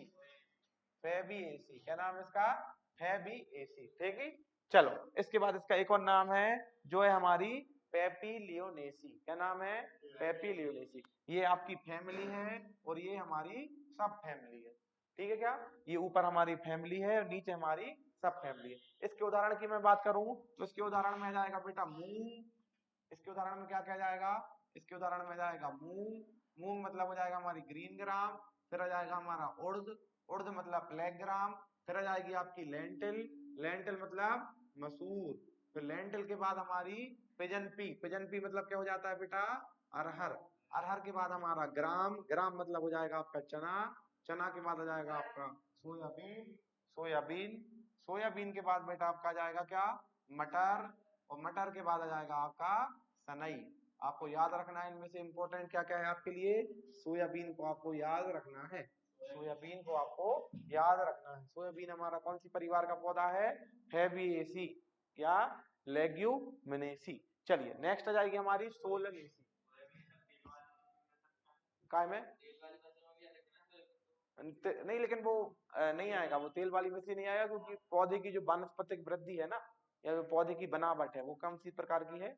कौन से प्रकार की है वो? इस प्रकार की। चलो इसके बाद आ जाती है हमारी सोलनेसी। कौन सी आ जाएगी? सोलनेसी। इंपोर्टेंट लगा के लिख लेना, यहाँ से 1 नंबर का क्वेश्चन आएगा। कौन से परिवार से? सोलनेसी। याद रखिएगा सोलनेसी। क्या नाम है इसका? सोलनेसी। सोलनेसी परिवार में बेटा आ जाएगा आपका आलू, टमाटर, बैगन, मिर्च और तमाकू। याद रहेगा क्या? अगर आपको आलू की सब्जी बनानी है तो क्या क्या लगेगा? आलू तो लगेगा ही लगेगा, टमाटर भी लगेगा, मिर्च भी लगेगी, और आलू और बैगन की सब्जी बनानी है तो बैगन लगेगी। अरे इतना ही लगता है कि नहीं लगता है? तो आपको सिर्फ बैगन की सब्जी याद रखनी है कि बैगन की सब्जी में भैया आलू लगेगा, बैगन लगेगा, टमाटर लगेगा और मिर्च लगेगी। ये 4 चीजें 5 चीजें आपकी होनी जरूरी है। आपको पता चल जाएगा काय की सब्जी बन रही है ये? बैगन की, और बैगन से सोलनेसी। अरे समझ में आया क्या? अरे समझ में आया क्या? और एक और इंपॉर्टेंट हो जाएगी, जब आपने सब्जी खाई उसके बाद आपने तम्बाकू नहीं खाई, तम्बाकू आपने नहीं खाई। ठीक है क्या? चलिए तो आपको ये चारों चीजें आपको याद रखनी है, मोस्ट इंपॉर्टेंट है। सोलनेसी परिवार के उदाहरण आपके पेपर में पूछे जाएंगे। फिर हो जाएगी बेटा आपकी ब्रेसिकेसी और क्रूसीफेरी, जो अभी हम ऊपर देख के आए थे। ब्रेसिकेसी या क्रूसीफेरी है, इसको हम सरसों परिवार के नाम से जानेंगे। किस परिवार के नाम से जानेंगे? सरसों परिवार। उदाहरण के लिए हो जाएगी आपकी सरसों हो जाएगी, फिर हो जाएगी आपकी राही, और फिर हो जाएगी आपकी रेडिश। रेडिश मतलब क्या हो जाएगी? अरे रेडिश मतलब क्या? रेडिश मतलब क्या? मूली। याद रखिएगा। इसके बाद जितनी भी गोभी होती है, चाहे फूल गोभी हो, चाहे हमारी पत्ता गोभी हो, चाहे गांठ गोभी हो, चाहे ब्रोकली हो या बंद गोभी हो, ये सारी गोभियां काय के उदाहरण है? ब्रेसिकेसी या क्रूसीफेरी। काय के उदाहरण है? ब्रेसिकेसी या क्रूसीफेरी। तो सरसों और गोभी, सरसों और जितनी भी गोभी है वो काय के उदाहरण है, ब्रेसिकेसी या क्रूसीफेरी के। और सलजम, सलजम को देखा है आप लोगों ने, सा सलजम का, पहाड़े में पढ़ते थे ना सा सलजम का, तो याद रखना काय में आता था वो, 12 खड़ी में। चलो सा सलजम से आपको याद रखना है कि सलजम जो है हमारा वो क्रूसीफेरी या ब्रेसिकेसी का उदाहरण है। इंपॉर्टेंट आपको फिर से लगा लेना है, कौन से परिवार में, मालवेसी। कौन सी फैमिली में बेटा, मालवेसी, मालवेसी, मालवेसी। चलो तो मालवेसी में सबसे पहले आ जाएगा कपास। क्या जाएगा, कपास। कपास के बाद आ जाएगा आपका नेफ और ओकरा, मतलब भिंडी और कपास। आपको दो चीजें याद रखनी है। क्या याद रखनी है, भिंडी और कपास। अरे क्या नाम रखना है, भिंडी और कपास। ठीक है क्या, भिंडी से इंग्लिश में क्या बोलते हैं, अरे भिंडी से क्या बोलते हैं, ओकरा या फिर लेडी फिंगर, लेडी फिंगर। ठीक है क्या, तो आपको याद रखना है कि कपास या कॉटन के कपड़े पहन के लेडी बाजार गई। ठीक है, याद रखना आपको। ठीक है क्या, कॉटन या कपास के कपड़े पहन के लेडी कहाँ गई, बाजार गई। ठीक है क्या, तो मालवेसी की उदाहरण हमारे हो जाएंगे कॉटन और भिंडी, कॉटन या भिंडी या ओकरा। चलिए इसके बाद आ जाएगी बेटा आपकी एस्टरेसी फैमिली। कौन सी फैमिली, एस्टरेसी। एस्टरेसी या कंपोजिटी, एस्टरेसी या कंपोजिटी में हो जाएंगे आपके सूरजमुखी। क्या हो जाएंगे, उदाहरण में सूरजमुखी आ जाएगा। सूरजमुखी के बाद आ जाएगा आपका कुसुम और गेंदा, कुसुम और गेंदा। याद रहेंगे क्या तीनों चीजें। एक हो जाएगी हमारी सनफ्लावर मतलब सूरजमुखी, सैफफ्लावर मतलब कुसुम, और कुसुम के बाद हमारी मैरीगोल्ड मतलब गेंदा। ये काय के उदाहरण है, ये उदाहरण है कंपोजिटी परिवार के, काय के, कंपोजिटी फैमिली के। और लास्ट में आ जाएगी आपकी कद्दू वर्गीय फसलें। कौन सी फसलें, कद्दू वर्गीय कुकुरबिटेसी। कौन सी, कुकुरबिटेसी। कौन सी, कुकुरबिटेसी। कद्दू वर्गीय जो गर्मियों के मौसम में आती हैं आजकल, जिनमें 90% जल पाया जाता है। कितने परसेंट पर जल पाया जाता है, 90% या उससे अधिक। जैसे खीरा, जैसे ककड़ी, जैसे तरबूज, जैसे खरबूज, जैसे लौकी। ठीक है, लौकी के साथ तोरई, तोरई के साथ परवल। आजकल जो आ रहे हैं ना बाजारों में जितनी भी सब्जियां जो गर्मियों में बिकती हैं, वो काय के उदाहरण है, कुकुरबिटेसी। कौन से परिवार के, कुकुरबिटेसी। इन्हें मुख्यतः जायद के सीजन में लगाया जाता है। कौन से सीजन में लगाया जाता है, जायद के सीजन में लगाया जाता है। तो ये हमारा वर्गीकरण है बेटा काय के आधार पे, ये हमारा वर्गीकरण था बॉटेनिकल डिस्क्रिप्शन। इससे पहले 3 फैमिली मैंने आपको बता चुका था, और यहाँ पे आपको हर एक इंपॉर्टेंट मैंने आपको एग्जाम्पल के साथ साथ फैमिलियां बता दी हैं। इस पेज को आपको याद रखना है। ठीक है क्या, चलिए यहाँ तक सबका डन।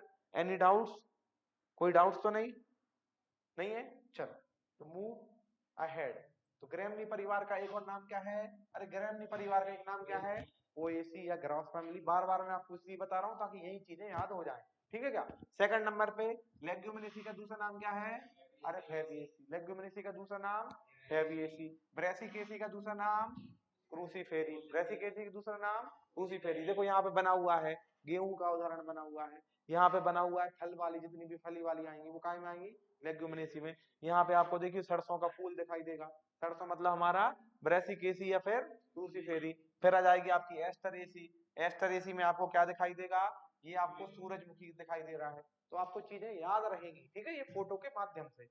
इसलिए इस तरीके से इनको डिजाइन किया गया है। ये कंपोजिटी, कंपोजिटी मतलब हमारी डेजी फैमिली, या इसे हम बोल देते हैं एस्टरेसी। सोलेनेसी, सोलेनेसी को हम बेटा नाइट सेड या रात रानी के नाम से भी जानते हैं। किस परिवार को, सोलेनेसी परिवार को। एपिएसी, एपिएसी को बेटा हम अम्बेलिफेरी के नाम से जानते हैं। इसमें आती है आपकी सौंफ और जीरा। क्या आएगी, सौंफ। देखिए आप लोगों ने क्या, सौंफ का पैदा किस तरीके से होता है, छाते के समान संरचना बनती है। क्या, छाते को बोलते हैं अम्ब्रेला, और अम्ब्रेला से बना है अम्बेलिफेरी। अरे क्या बना है, अम्बेलिफेरी, अम्बेलिफेरी। अम्बेलिफेरी का नाम है एपिएसी। अम्बेलिफेरी में आती है क्या, आपकी सौंफ। क्लियर है क्या, चलिए नेक्स्ट आ जाएगी आपकी चीनोपोडेसी। और चीनोपोडेसी को बोलते हैं हम अमरैंथिएसी। चीनोपोडेसी का दूसरा नाम अमरैंथिएसी। अरे चीनोपोडेसी का दूसरा नाम अमरैंथिएसी। जैसे हो गई आपका चुकंदर, क्या हो गया, चुकंदर से शक्कर बनती है कि नहीं बनती है, चीनी बनती है, तो चीनी से चीनोपोडेसी। याद रहेगा क्या, चुकंदर को ही हम अमरैंथिएसी परिवार में रखते हैं। चुकंदर को ही हम चीनोपोडेसी या अमरैंथिएसी परिवार में रखते हैं। अरे धन है क्या, बथुआ का नाम सुना है आपने, अरे बथुआ सुना है, देखा है क्या, बथुआ खाया है, बथुआ की सब्जी खाई है, वो काय में आता है हमारा, चिनोफोरेसिया। दो चीजें आपको इंपॉर्टेंट है, इसलिए याद रखनी है। चलिए, ये हो गए हमारे अलग अलग प्रकार के अलग अलग फैमिलियों के नाम। अब हम देख लेते हैं बीजों के आधार पे, ठीक है, या सोर्स के आधार पे इनका वर्गीकरण, ठीक है क्या, सोर्स के आधार पे इनका वर्गीकरण। सबसे पहले जाएगा हमारा पोएसी परिवार या ग्रैमनी परिवार। तो जितने भी हमारे अनाज आएंगे, जितने भी क्या आएंगे बेटा हमारे अनाज, अनाज समझते हो क्या, अनाज हमारे दो प्रकार के होते हैं, एक हमारे मोटे अनाज और एक छोटे अनाज, एक मोटे अनाज और एक छोटे अनाज। मोटे अनाज क्या कहलाएंगे, मोटे अनाज हमारे साइज में छोटे होंगे। अरे मोटे अनाज कैसे होंगे, साइज में छोटे, ठीक है क्या, हाँ साइज में छोटे, लेकिन नाम क्या है, मोटे अनाज। इनको हम इंग्लिश में बोलते हैं कोर्स सीरियल, क्या बोलते हैं, कोर्स सीरियल, या इनसे बोलते हैं मिलेट, क्या बोलते हैं, अरे क्या बोलते हैं, मिलेट। समझ में आ रहा क्या, सुनिए एक बार फिर से मैं एक बार और बताता हूँ।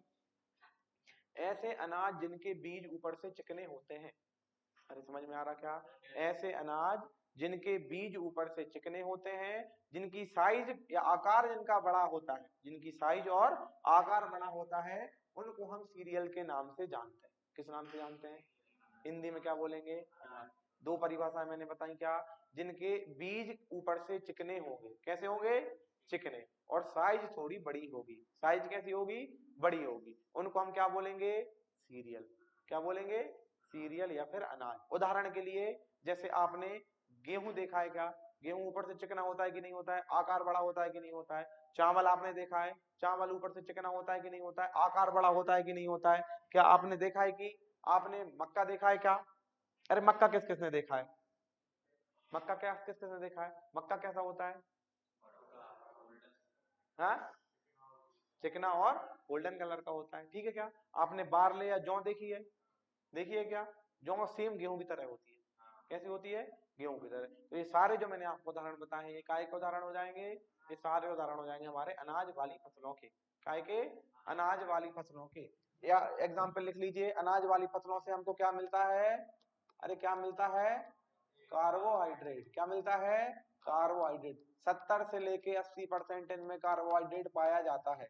क्या पाया जाता है, 70 से लेके 80% कार्बोहाइड्रेट। क्वेश्चन पूछा जाएगा कि सीरियल्स मुख्यतः काय के स्रोत होते हैं, तो कार्बोहाइड्रेट के स्रोत होते हैं।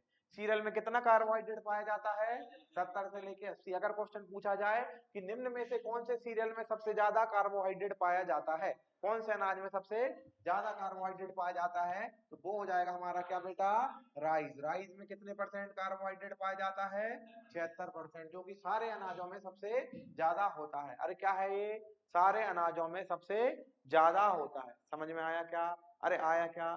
सीरियल जो है हमारा, ये रोमन भाषा का शब्द है। कौन सी भाषा का शब्द है, रोमन भाषा का शब्द है। सीरियल कौन सी भाषा का शब्द है, रोमन भाषा का शब्द है। रोमन भाषा के एक शब्द से लिया गया है जिसका मतलब होता है गॉडेस ऑफ ग्रेन। इसका मतलब क्या है, गॉडेस ऑफ ग्रेन, मतलब अनाजों की देवी।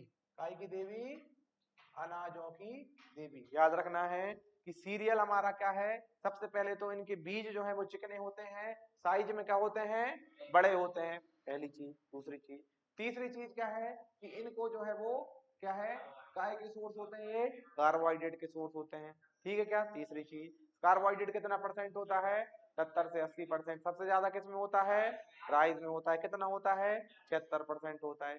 सीरियल जो है वो कौन सी भाषा का शब्द है, रोमन भाषा का शब्द है। रोमन भाषा में इसका सीरियल का मतलब होता है अनाजों की देवी। काय की देवी, अनाजों की देवी। प्रोटीन इनमें कम पाया जाता है। सीरियलों में क्या पाया जाता है, अरे सीरियलों में क्या पाया जाता है, प्रोटीन कम मात्रा में पाया जाता है। क्वेश्चन पूछा जाता है सबसे कम प्रोटीन, क्वेश्चन क्या पूछा जाएगा, सबसे कम प्रोटीन कौन से अनाज में होता है, तो क्या लगाओगे, अरे क्या लगाओगे, राइस या धान। क्या लगाओगे, राइस या धान। सबसे कम प्रोटीन निम्न में से किस अनाज में पाया जाता है, तो कौन से अनाज में पाया जाता है, राइस या चावल या फिर धान या पैडी। समझ में आया, कितना प्रोटीन पाया जाएगा, इसको उल्टा कर दो, 6 से 7%, ठीक है क्या, 6 से 7%। उल्टा ना करो तो ऐसे याद रख लो।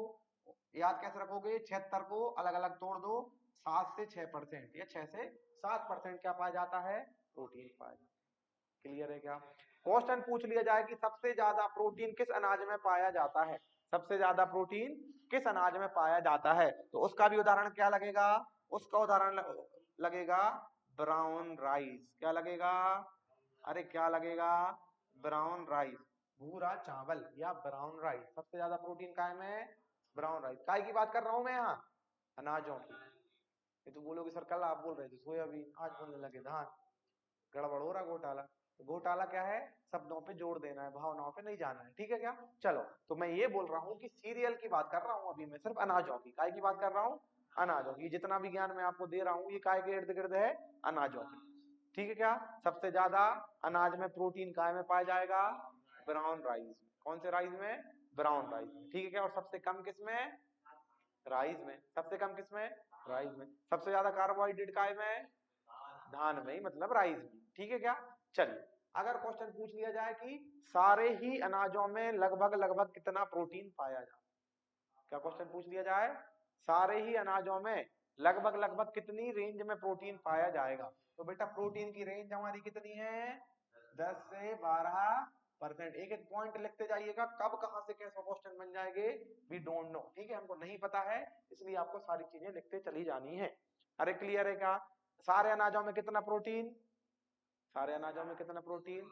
10 से 12। अगर क्वेश्चन पूछ लिया जाए कि भैया गेहूं में कितना प्रोटीन, 10 से 12 की रेंज में जो ऑप्शन होगा उसको आप टिक लगा देंगे। अरे समझ में आ रहा क्या? आ रहा कि नहीं आ रहा? पूछेंगे मक्का में कितना प्रोटीन, 10 से 12 के बीच में जो होगा उसको आप टिक लगा देंगे, ठीक है? ये एक रेंज हो जाती है। चलिए, अनाज हमारे सीरियल हमारे खत्म हो जाते हैं। दूसरे नंबर पे आएंगे हमारे मोटे अनाज। मोटे अनाज मुख्यतः बेटा उन अनाजों को बोला जाता है जिनके बीज खुरदुरे होते हैं। कैसे होते हैं? अरे क्या होते हैं? खुरदुरे। इन्हें हम बोलते हैं क्या? मिलेट। क्या बोलते हैं इन्हें हम? मिलेट। इनमें प्रोटीन अनाजों की तुलना में ज्यादा होता है। क्या होता है इनमें? प्रोटीन अनाजों की तुलना में ज्यादा होता है। इसलिए अनाज अच्छे या मिलेट अच्छे? अनाज अच्छे या मिलेट अच्छे? मिलेट अच्छे या अनाज अच्छे? मिलेट अच्छे, क्योंकि इनमें प्रोटीन ज्यादा होता है। क्वेश्चन पूछ लिया जाए कि सबसे अच्छा मिलेट कौन सा माना जाता है, तो वो माना जाता है बेटा फिंगर मिलेट। कौन सा मिलेट? अरे कौन सा millet? Finger millet. Finger millet जो है वो हमारा सबसे अच्छा मोटा अनाज माना जाता है। अगर हम इनके और उदाहरण देखें, क्या फिंगर मिलेट रागी है ना? अगर हम इनके और एग्जाम्पल देखते हैं कि इसके और उदाहरण क्या है, तो बेटा इसके और उदाहरण है हमारे बाजरा। बाजरा के साथ जौ हो जाता है, कोदू हो जाती है, कुटकी हो जाती है, कुटकी के साथ रागी हो जाती है, और हमारा मड़ुआ हो जाता है। ये सारे काय के उदाहरण है।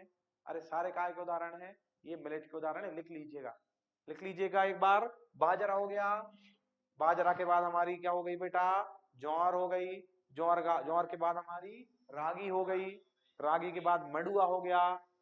मड़ुआ, MADUA, क्या हो गया? मड़ुआ हो गया। मड़ुआ के बाद हो गया हमारी कुटकी। क्या हो गई बेटा हमारी? कुटकी। कुटकी के चावल खाए आप लोगों ने? जो छोटे छोटे होते हैं। आजकल जो भगर भगर आ रही मार्केट में, देखा भगर? भगर भगर देखा है किसने? नहीं नहीं बनती है। देखा है क्या? ब, ब, भगर देखा है? किस किसने देखा है?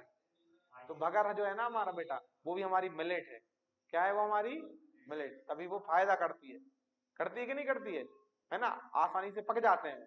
चलिए, इसके बाद बेटा हमारे आ जाएंगे चारे। चारे, चारे में क्या क्या जाएगा हमारा? सूडान ग्रास और ओट्स, ये हमारे क्या जाएंगे? चारे, ठीक है क्या? और हमारे आ जाएंगे चीनी। चीनी वाली फसल कौन सी? शुगर की। ये सारे हमारे काय के उदाहरण हैं। अरे काय के उदाहरण है ये हमारे पोएसी या ग्रैमनी परिवार के। बार बार मैं एक ही चीज को बता रहा हूं ताकि आपको याद होती चली जाए। हर एक पेज में आपको एक्स्ट्रा इंफॉर्मेशन दी जाएगी ताकि पेपर में छोटा सा छोटा और बड़ा से बड़ा क्वेश्चन आपका क्या रहे? कवर हो जाएगा। डन है क्या? चलिए नेक्स्ट चलते हैं बेटा। नेक्स्ट आ जाएगी हमारी शुगर केन, मतलब ये शुगर क्रॉप जो हमारी ओएसी में आने वाली है, ठीक है क्या? चलिए दूसरे नंबर पे जाएंगे बेटा हमारे, उदाहरण डालिए दालें। पहले नंबर पे हो जाते हैं आपके सीरियल अनाज, दूसरे नंबर पे आपको क्या डालना है? दालें। डालिए दाल। दाल, दाल में सबसे पहले आपको लिखना है कि ये मुख्यतः प्रोटीन का सोर्स होती है। काय का सोर्स होती है बेटा? प्रोटीन का। अधिकतर दालों में 20 से 25% तक प्रोटीन पाया जाता है। सबसे ज्यादा प्रोटीन हमारी काय की दाल में पाया जाता है? मसूर की दाल में या फिर हमारी लेंटिल में पाया जाता है।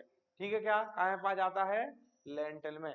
सोयाबीन को हम दाल की तरह उपयोग नहीं करते हैं अधिकतर, क्योंकि इनमें लिपो ऑक्सीडेज एंजाइम पाया जाता है। कौन सा एंजाइम पाया जाता है? सोयाबीन में कौन सा एंजाइम पाया जाता है? लिपो ऑक्सीडेज, जिसको जब आप उबालोगे या कुकर में डाल के इसकी सीटी लगाओगे, जैसे ही सोयाबीन के अंदर पानी जाएगा तो ये बदबू पैदा करने लगता है। क्या पैदा करने लगता है? बदबू। आपने देखा जब सोयाबीन को उबालोगे झाग और बदबू आने लगेगी। क्यों आने लगेगी? क्योंकि उसमें एक एंजाइम पाया जाता है। एंजाइम का नाम क्या है? Lipo oxidase. अरे क्या नाम है? Lipo oxidase. क्या नाम है? Lipo oxidase. सबसे ज्यादा उपयोग की जाने वाली दाल का नाम है अरहर। कौन सा है? अरहर। मध्य प्रदेश में सबसे ज्यादा उत्पादन भी काय का होता है? अरहर। अरहर को इंग्लिश में बेटा हम पिजन पी के नाम से जानते हैं। अरे किसके नाम से जानते हैं? पिजन पी के। किसके नाम से जानते हैं? पिजन पी के। किसके नाम से? पिजन पी के। सारी दालें हमारी डाइकॉट होती हैं। क्या होती हैं बेटा? डाइकॉट मतलब द्विबीजपत्री। कैसी होती हैं? द्विबीजपत्री। ऐसे पौधे जिनके बीजों को दो समान भागों में बांटा जा सकता है, जिनके बीजों को दो समान भागों में बांटा जा सकता है, वो डाइकॉट कहलाते हैं। क्या कहलाते हैं? डाइकॉट। आपने चना देखा है? चने को दो भागों में बांट दोगे क्या बीज में से? बराबर भागों में कटेगा। आपने मसूर देखी है? मसूर को दो भागों में तोड़ सकते हो क्या? सारी दालों को हम बीच में से काट देते हैं। काटते हैं कि नहीं काटते हैं? मतलब वो दो भागों में टूट रही। दो भागों में टूट रही मतलब कितने बीजपत्री है? द्विबीजपत्री। अरे कितने बीजपत्री? द्विबीजपत्री। जितने भी हमने अभी अनाज पढ़े थे, क्या पढ़े थे? अनाज। अनाज हमारे एक बीजपत्री होते हैं। कैसे होते हैं? एक बीजपत्री। एक बीजपत्री मतलब मोनोकॉट। एक बीजपत्री मतलब मोनोकॉट। और दालें क्या होती है हमारी? द्विबीजपत्री। जितने भी हमारी दालें होती हैं उनकी पत्तियां चौड़ी होती हैं। कैसी होती हैं? चौड़ी। आपने घास देखा होगा, घास की पत्तियां कुछ इस तरीके से होती हैं। होती है कि नहीं होती? है ना? लेकिन अगर आपने दालें देखी हो ना बेटा, दालों की जो पत्तियां होती हैं वो कुछ इस तरीके से होती हैं। देखी आपने दालें? चने की पत्ती वगैरह देखी आप? है ना? ये चौड़ी पत्ती वाली होती है। इससे क्या बोलते हैं हम? चौड़ी पत्ती। क्या बोलते हैं हम? चौड़ी पत्ती। चलो, उसके बाद आ जाएंगी हमारी ऑयल सीड। और इसके बाद क्या जाएगी हमारी? Oil seed. ऑयल सीड की अगर हम बात करें तो ये हमारी काय के लिए उपयोग होती है? ऑयल सीड काय के लिए उपयोग होती है? ऑयल या तेल निकालने के लिए। साथ ही साथ हमारा क्या जाता है? Sugar crop. शुगर क्रॉप में कौन कौन सी जाएगी आपकी? शुगर केन और शुगर बीट। अरे समझ में आया क्या? शुगर केन और शुगर की बीट ये हमारी चीनी के लिए होती है। अगर हम फाइबर के लिए बात करेंगे तो फाइबर मतलब ऐसी फसलें जिनसे हमको क्या मिलता है? रेशा मिलता है, उन्हें हम रेशे वाली फसल कहते हैं। जैसे हो जाएगी कपास, और कपास के साथ साथ हो जाएगी हमारी जूट। ठीक है क्या? और जूट के साथ हो जाएगी सनई। सनई मतलब सनहेम। अरे क्लियर है क्या? ये सारी आपकी फाइबर फाइबर क्रॉप हो जाती है। फॉडर क्रॉप की अगर मैं बात करूं, ये चारे वाली फसलें। कैसी वाली फसलें? चारे वाली फसलें, जिनको हम जमीन काट के जानवरों को खिलाने के लिए उपयोग करते हैं। उदाहरण के लिए हो जाएगी लूसन। लूसन के साथ हो जाएगी आपकी बरसीन, और बरसीन के साथ हो जाएगी आपकी जई। अरे ठीक है क्या? इन सबको उपयोग काय के लिए किया जाता है? चारे के लिए। अगर मैं बात करूं मसाले, मसाले मसाले में क्या आ जाएगी हमारी? Spices crop. मसाले में आ जाएगी बेटा आपकी जिंजर मतलब अदरक, पेपरमेंट और क्यूमिन मतलब जीरा। ये हमारे क्या जाएंगे? सारे मसाले वाली फसलें। ठीक है क्या? जिनको आप उपयोग करते हो मसाले के लिए। अगर मैं बात करूं मेडिसिनल और स्टिमुलेंट, मेडिसिनल मतलब हो जाता है हमारी क्या? औषधीय और उद्दीपक फसलें, जिनको पी के आपको नशा हो जाए, जिनको पी के नशा हो जाए। जैसे आप अगर चाय पीते हो, अगर आप थोड़ी देर तक चाय नहीं पियोगे, एक दो दिन या आपका टाइम निकल जाएगा, तो आपको ना थोड़ा नशा लगने लगेगा कि यार चाय मिल जाती। किसी का सिर दर्द होने लगता है, किसी का कुछ होने लगता है। तो ये क्या करते हैं आपके शरीर में? ये आपके शरीर में स्टिमुलेशन करते हैं। क्या करते हैं? स्टिमुलेशन। इसके उदाहरण में अगर हम बात करें तो इसका उदाहरण हो जाएगा बेटा हमारा तंबाकू, चाय और इसबगोल। अरे समझ में आया क्या? तंबाकू, चाय, इसबगोल। आपको उदाहरण याद रखने हैं कौन सी हमारी मेडिसिनल क्रॉप है और कौन सी हमारी स्पाइसेस क्रॉप है। ये हमारा इनके उपयोग के आधार पर वर्गीकरण हो जाता है। फसल के उपयोग के आधार पे उनका वर्गीकरण। चलिए नेक्स्ट हम देख लेते हैं बेटा, जो मैं आपको बता रहा था कि जितने भी हमारे अनाज होते हैं, जितने भी हमारे अनाज होते हैं वो कौन से परिवार में आते हैं? अरे जितने भी अनाज होते हैं कौन से परिवार में? पोएसी। पोएसी को क्या बोलते हैं हम? ग्रेमिनी। क्या बोलते हैं? ग्रेमनी। सारे अनाज काय में आते हैं? ग्रेमनी या फिर पोएसी में। लेकिन हमारे दो अनाज ऐसे हैं जो इस परिवार में नहीं आते हैं। कितने अनाज हैं? दो अनाज हमारे ऐसे हैं जो ग्रेमनी और पोएसी परिवार में नहीं आते हैं, इसलिए हम इनको झूठा अनाज बोलते हैं। क्या बोलते हैं? झूठा अनाज। क्या बोलेंगे बेटा इन्हें हम? झूठा अनाज। झूठा अनाज या असत्य अनाज। क्या बोलोगे? झूठा अनाज या फिर असत्य अनाज। अनाज तो है लेकिन ये किसी दूसरे परिवार में आ रहे हैं। उदाहरण लिख लो क्या क्या है। Pseudo serial. इंग्लिश में क्या बोलेंगे बेटा? Pseudo serial. इंग्लिश में क्या बोलेंगे ने हम? Pseudo serial. क्या बोलते हैं? सूडो मतलब होता है झूठा। सूडो मतलब क्या होता है? झूठा। तो सूडो सीरियल में आपके दो अनाज आ जाएंगे। एक आ जाएगी आपकी चौलाई। क्या जाएगी? चौलाई। चौलाई को इंग्लिश में बोलते हैं अमरैंथस। क्या बोलते हैं? अमरैंथस। और दूसरा जाएगा बेटा आपका कुट्टू। क्या जाएगा आपका? अरे दूसरा क्या जाएगा? दूसरा जाएगा आपका कुट्टू। क्या जाएगा? कुत्तू नहीं, कुट्टू। ठीक है क्या? तो दो चीजें आपको याद रखनी है। एक है आपकी चौलाई और एक है हमारा कुट्टू। चौलाई का नाम क्या है? अमरैंथस। चौलाई का नाम क्या है? अरे चौलाई का नाम क्या है? अमरैंथस। चौलाई से क्या बोलते हैं? अमरैंथस। और कुट्टू से बोलते हैं बेटा बकबीट। कुट्टू से क्या बोलते हैं? बकबीट। कौन सा बीट? बकबीट। बकबीट। ये बेटा जो कुट्टू है हमारा ये अमरैंथियेसी से आता है। नहीं, हमारी चौलाई अमरैंथियेसी आती है और कुट्टू आता है पॉलीगोनेसी से। काय से आता है? पॉलीगोनेसी। काय में नहीं आते ये? ग्रेमनी में नहीं आते। ग्रेमनी में नहीं आते, इसलिए कौन से वाले जो अनाज हैं? झूठे अनाज है। कौन से अनाज है? झूठे अनाज है, असत्य अनाज है। ठीक है क्या? बाकी ये सारे हमारे अनाज हैं। जैसे हो जाती है हमारी फिंगर मिलेट। फिंगर मिलेट मतलब हो जाती है कौन बेटा? रागी। रागी के साथ आ जाती है हमारी फॉक्सटेल मिलेट, है ना। इसके साथ साथ आ जाती है हमारी बार्नयार्ड मिलेट और आ जाती है आपकी परसो मिलेट। ये हमारे मोटे अनाज के उदाहरण हो जाते हैं। ठीक है क्या? अब हमने देखा बेटा चारे वाली फसलें। चारे वाली फसलें में क्या क्या जाएगा? अल्फा अल्फा और बरसीम। क्या जाएगी? अल्फा अल्फा और बरसीम। याद रखिएगा, अल्फा अल्फा और बरसीम। ठीक है क्या?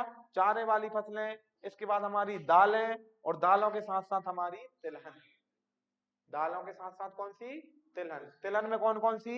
एक सोयाबीन और एक मूंगफली। ये सारे हमारे कौन से परिवार में आएंगे? तो याद रखना, नहीं तो आप तिलहन को काय में लगा दो। तिलहन वाला हमने कौन सा देखा है?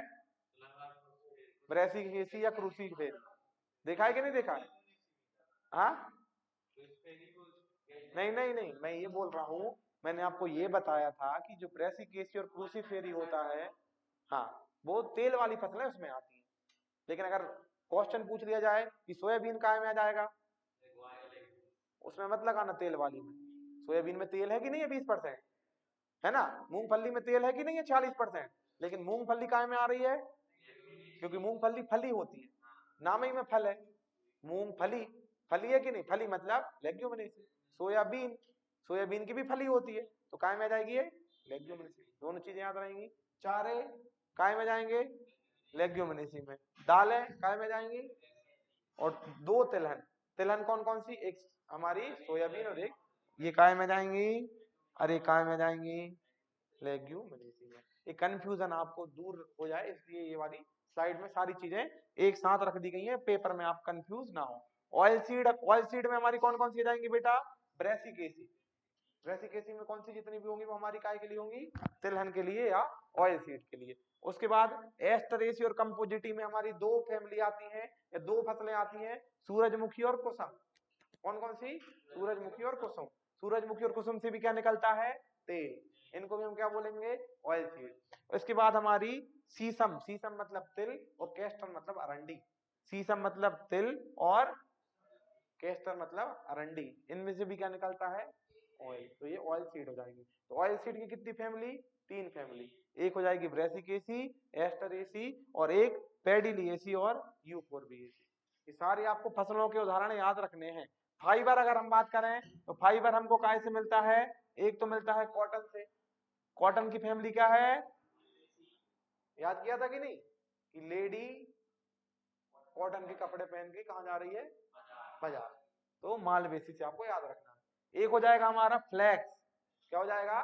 फ्लैक्स। फ्लेक्स भी का उदाहरण है, लिनिएसी का है, ये इससे भी क्या मिलता है, फाइबर। एक हो जाएगा हमारा कैनाबलेसी, जिसमें आ जाता है हमारा हेम्पसीड। इसको अगर आप याद भी नहीं भी रखेंगे तो ये दो चीजें आपको याद रखनी है ना। अब हम देख लेते हैं बेटा नेक्स्ट। नेक्स्ट आ जाएगा पेयजल वाली फसलें, जिनको हम बेवरेज के रूप में पीते हैं। काय के रूप में पीते हैं, बेवरेज। बेवरेज मतलब पेय पदार्थ, बेवरेज मतलब अरे पेय पदार्थ। उदाहरण के लिए क्या हो जाएगा, कॉफी। कॉफी का साइंटिफिक नेम क्या हो जाएगा, कॉफी स्पीसीज। क्या हो जाएगा कॉफी का साइंटिफिक नेम, कॉफी स्पीसीज। अगर मैं बात करूं चाय का, चाय का coffee scientific name, sorry botanical name क्या हो जाएगा, कैमेलिया साइनेंस। याद रखना है, ठीक। कॉफी की फैमिली क्या हो जाएगी, अरे कॉफी की फैमिली क्या हो जाएगी, कॉफी से क्या बोलते हैं, टी। टी से बना है टीएसी। टी से क्या बना है, टीएसी। याद रहेगा। कॉफी से बना है रूबी एसी। क्या बना है, रूबी एसी। ठीक है क्या, कॉफी से क्या बना है, रूबी एसी। अच्छा, उसके बाद अगर हम बात करें कोकोआ, कोकोआ से बनती है चॉकलेट। कोकोआ से क्या बनती है, चॉकलेट। तो कोकोआ जो है बेटा, ये भी हमारा बेवरेज है और ये हमारा मालवेसी परिवार में आता है। कोकोआ कौन से परिवार में आता है, मालवेसी। ठीक है क्या। अगर मैं बात करूं शुगर और डाई बनाने के लिए उपयोग जिनका किया जाता है, इसमें जाएगा हमारा कौन सा, शुगर बीट। शुगर की बीट हमारा बेटा कौन से परिवार से जाता है, अमरैंथिएसी। शुगर बीट का ऐसे जाता है अमरैंथ। इसका उपयोग शक्कर के लिए मैंने अभी आपको ऊपर इसको पढ़ाया था। चलिए यहां तक डन क्या, क्या डाई बेटा जो कलर वगैरह करने के लिए जिनका उपयोग किया जाता है ना, ठीक है। चुकंदर में को पानी में डाल के देखना लाल हो जाएगा। कभी हाथ में चुकंदर लेना, काटते समय आपके हाथ लाल हो जाएंगे। तो वो जो लाल कलर निकल रहा है ना, उसमें डाई है, वो क्या है, क्या है वो, डाई है वो। ठीक है क्या। चलिए अब आपको देख लेना है बेटा एक बार रिवीजन हमारा, कि खरीफ कौन सी फसल कौन से सीजन में आती है। राइस हमारे कौन से परिवार का हो जाएगा, ओएसी परिवार का हो जाएगा। ठीक है क्या। बीट कौन से परिवार का हो जाएगा, लेग्यूमिनेसी। चना की दाल, दाल मतलब लेग्यूमिनेसी। शुगर केन मतलब पोएसी, है ना। इसके बाद हमारी मस्टर्ड काय में जाएगी, ब्रेसिकेसी। मस्टर्ड काय में जाएगी, ब्रेसिकेसी। तो इस तरीके से आपको सारी फैमिलियों के जो है वो नाम याद रखने हैं। ठीक है क्या। अब हम नेक्स्ट क्लास में पढ़ेंगे कि मौसम या ऋतुओं के हिसाब से फसलों का वर्गीकरण, काय के हिसाब से, मौसम या फिर ऋतुओं के हिसाब से फसलों का वर्गीकरण। यहां तक किसी को कोई डाउट है तो पूछ लीजिए।